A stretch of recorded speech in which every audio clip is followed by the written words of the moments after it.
ഇതിലെന്തെങ്കിലും ഒരു അടി കൊണ്ടാ ആദ്യം വരുന്നത് അങ്ങോരായിരിക്കും കേട്ടോ ഈ വീട്ടിലേക്ക്. പിന്നെ ഞങ്ങൾ ഒന്നാവും. അപ്പോൾ പിന്നെ ആ പ്രശ്നം എനിക്ക് അതുകൊണ്ട് ചേട്ടൻ പറയുന്ന കാര്യത്തിലൊന്നും എനിക്കൊരു വിഷമം തോന്നാറില്ല. കാരണം അദ്ദേഹം എങ്ങനെയാണ് ദേഷ്യം വരുമ്പോൾ എന്തെങ്കിലും അങ്ങ് പറയും, അത് കഴിഞ്ഞ് ആൾക്കെന്നെ സങ്കടം തോന്നി തിരിച്ചു വരും. അപ്പോൾ ആളുടെ രാഷ്ട്രീയം വേറെ ആവട്ടെ, എൻ്റെ രാഷ്ട്രീയം വേറെ. എനിക്കെൻ്റെ പ്രസ്ഥാനം ഏതാണെന്ന് വെച്ചാൽ അത് തന്നെയാണ് വലുത്. ഞാൻ കോൺഗ്രസ് പ്രസ്ഥാനത്തിനേക്കാളും കൂടുതൽ ഇപ്പോഴത്തെ നേതാക്കന്മാരുടെ ഈ എന്താ പറയുക, ശരിക്കും പറയുകയാണെങ്കിൽ അവർ ചെയ്യുന്ന വൃത്തികേടുകളൊക്കെ പറഞ്ഞാൽ ഇനി ഒറ്റ കോൺഗ്രസ്സുകാരനെ അവരെ കൂടെ നിൽക്കില്ല. ആ രീതിയിലാണ് അവരിപ്പോൾ ഇത് മുന്നോട്ട് കൊണ്ടുപോകുന്നത്. അതിൽ മനസ്സ് മടുത്തിട്ട് തന്നെയാണ് ഞാൻ പോകുന്നത്. ഞാനിത് വിട്ട് നാട് വിട്ട് പോയാലോ, കോൺഗ്രസിനെ പഠിച്ച് നാട് വിടാൻ ആലോചിച്ച ആളാണ് ഞാൻ. കാരണം ഇനി പോയാൽ ഇതേമാതിരി ചീത്ത കിട്ടുമല്ലോ. അപ്പോൾ പിന്നെ എനിക്ക് തോന്നി കോൺഗ്രസ്സിൽ നിന്നിട്ട് കോൺഗ്രസ്സുകാരെ എന്നെ ചീത്ത പറയുന്നുണ്ട്, പിന്നെ എന്തിനാപ്പം ഇനി വേറെ പാർട്ടിയിൽ പോയിട്ട് കിട്ടിക്കോട്ടെ. അപ്പോൾ ഇവരോടൊക്കെ എനിക്ക് പറയാനുള്ളത്, വെറുതെ എഴുതി സമയം കളയണ്ട.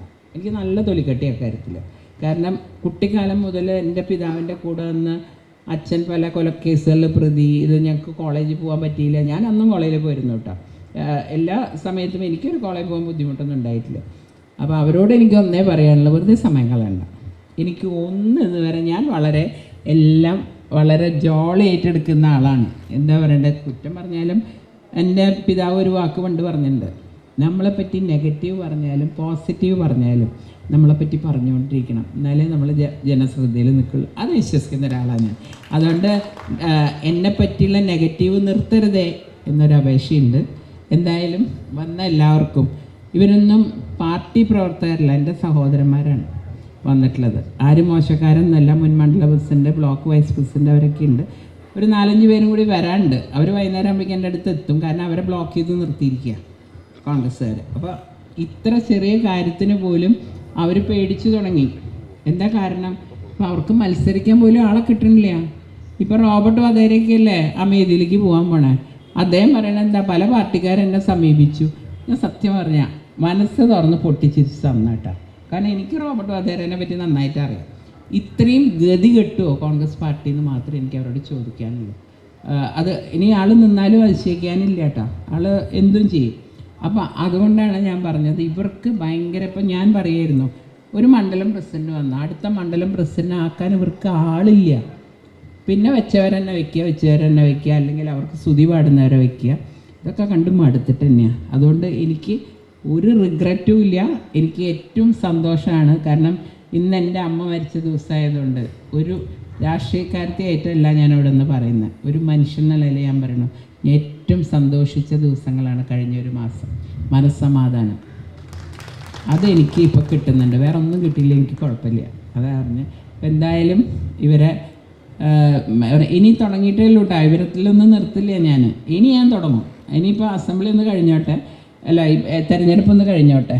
അത് കഴിഞ്ഞാൽ സമയം കിട്ടും, എല്ലാ സ്ഥലത്തും ഞാൻ പോകും പറ്റണ വരെ. കാരണം എനിക്കറിയാം, അവരെന്നോട് സങ്കടം പറയുന്ന ആൾക്കാരെ എനിക്കറിയാം. ഇവരെല്ലാവരും സങ്കടം പറഞ്ഞിരുന്ന എന്നോടാ, കോൺഗ്രസ്സുകാർ പലരും. അപ്പോൾ എനിക്ക് ആളെ പിടിക്കാൻ എളുപ്പം, നേരെ പോയി അവരെ കിട്ടി കൊണ്ടുവന്നാൽ മതി. കാരണം എന്താണെന്ന് വെച്ചാൽ അത്രയും സങ്കടപ്പെട്ട് അവരവിടെ നിൽക്കുന്നത്. അങ്ങനെ കുറേ ആളുകളുണ്ട്. അവർ ബി ജെ പിയോടാണ് അവർക്ക് താല്പര്യം. ഞാൻ സംസാരിച്ചപ്പോൾ ഞാൻ പലരോടും വെറുതെ മനസ്സറിയാൻ ചോദിക്കുന്നത്, പിന്നെ മാർക്സിസ്റ്റ് പാർട്ടിയിൽ ആദ്യം എത്ര കാലം കൂടി ഉണ്ടാവും. അപ്പോൾ അവർക്ക് ആ വിവരമുണ്ട്. അതുകൊണ്ട് അതിലേക്ക് ഞങ്ങൾക്ക് പോകാൻ താല്പര്യമില്ല. ഞങ്ങൾ ബി ജെ പിയിലേക്കാണ്. അപ്പോൾ അതുകൊണ്ട് ഇനിയും ശക്തമാക്കാൻ ഭഗവാൻ എനിക്ക് എല്ലാവരും ഇവിടെ ഇരിക്കുന്ന എല്ലാവരുടെയും സപ്പോർട്ട് എനിക്ക് വേണം. എനിക്ക് അവിടെ നിന്ന് കിട്ടിയ കുത്തുപിട കുത്തരുതാരും എന്നെ. കാരണം ഞാൻ അത്രയും പ്രതീക്ഷയോടുകൂട്ടാണ് വന്നിട്ടുള്ളത്. ഞാൻ എല്ലാവരോടും, അല്ലെങ്കിലും രാഷ്ട്രീയം അല്ലെങ്കിൽ ഞങ്ങൾ പറയുമ്പോൾ എതിര് നിന്ന ആൾക്കാരാണ്. എന്നിട്ട് പോലും ഞാൻ ആളിടയ്ക്ക് വിളിക്കും, സംസാരിക്കുകയൊക്കെ ചെയ്യും. എനിക്ക് അങ്ങനെ ഒരു വ്യക്തിവൈരാഗ്യം എനിക്കൊന്നും അങ്ങനെയില്ല. അപ്പോൾ നിങ്ങളുടെ എല്ലാവരെയും സപ്പോർട്ട് വേണം. നിങ്ങളുടെ ഒരു സഹോദരിയായിട്ട് എന്നെ കൂട്ടി എല്ലാത്തിനും ഞാൻ മുമ്പിലുണ്ടാവും. പേടിയെന്ന് പറയുന്ന സാധനം എനിക്കില്ല. അത് ആദ്യം പറയാം. അത് എനിക്ക് തോന്നുന്നു കുട്ടിക്കാലം തൊട്ട് ചുറ്റും പോലീസും ഇവരൊക്കെ കണ്ട് ആ പേടിയൊക്കെ അങ്ങ് തീർന്നു. കാരണം അച്ഛനെ അറസ്റ്റ് ചെയ്യാനാണ് പോലീസ് വന്നിട്ടുള്ളതേ. അപ്പോൾ എന്നെയും മുരളിയേട്ടനെയും കെട്ടിപ്പിടിച്ച് കയറിയുന്ന അമ്മയുടെ മുഖം എൻ്റെ മനസ്സിൽ. അവിടെ നിന്ന് വളർന്ന് എനിക്ക് എന്ത് പേടി ഇനി ഈ പ്രായത്തിൽ. അപ്പോൾ അതുകൊണ്ട് ശക്തമായിട്ട് കൂടെ ഉണ്ടാവും. എല്ലാവരും ഇനി തിരിച്ചറിഞ്ഞ് ഇതിലേക്ക് വരണം. വേറൊന്നുമില്ല, മോദിജി എന്ന് പറയുന്ന ഒരു വ്യക്തിയോടുള്ള ആരാധനയാണ് സത്യം പറഞ്ഞാൽ എന്നെ ഇതിലെത്തിച്ചത്. കാരണം അദ്ദേഹം സ്വന്തം കുടുംബമായിട്ട് കാണുന്നത് ഇന്ത്യ മഹാരാജ്യത്തെയാണ്. പിന്നെ അദ്ദേഹം സ്ത്രീകളോട് കാണിക്കുന്ന റെസ്പെക്റ്റ് ഞങ്ങളുടെ കയ്യിൽ ഇല്ലാത്തത്, പണ്ടുണ്ടാവാത്ത ഒരു കാര്യമാണ് ഇപ്പം ഞാൻ കണ്ടുകൊണ്ടിരിക്കുന്നത്. ഇതെല്ലാം കൂടിയാണ് ഞാൻ ഈ പാർട്ടിയിലേക്ക് വന്നത്. പിന്നെ ഇത്തിരി മനസ്സമാധാനം ആഗ്രഹിച്ചിട്ട് ഇത് രണ്ടും കൂടിയായപ്പോൾ ഞാൻ BJPയിലേക്ക് എത്തിയെന്ന് മാത്രം പറഞ്ഞുകൊണ്ട് നിങ്ങൾക്ക് എല്ലാവർക്കും ഭാവങ്ങൾ നേർന്നുകൊണ്ട് ഞാൻ എൻ്റെ വാക്കുകൾ നിർത്തുന്നു. നന്ദി.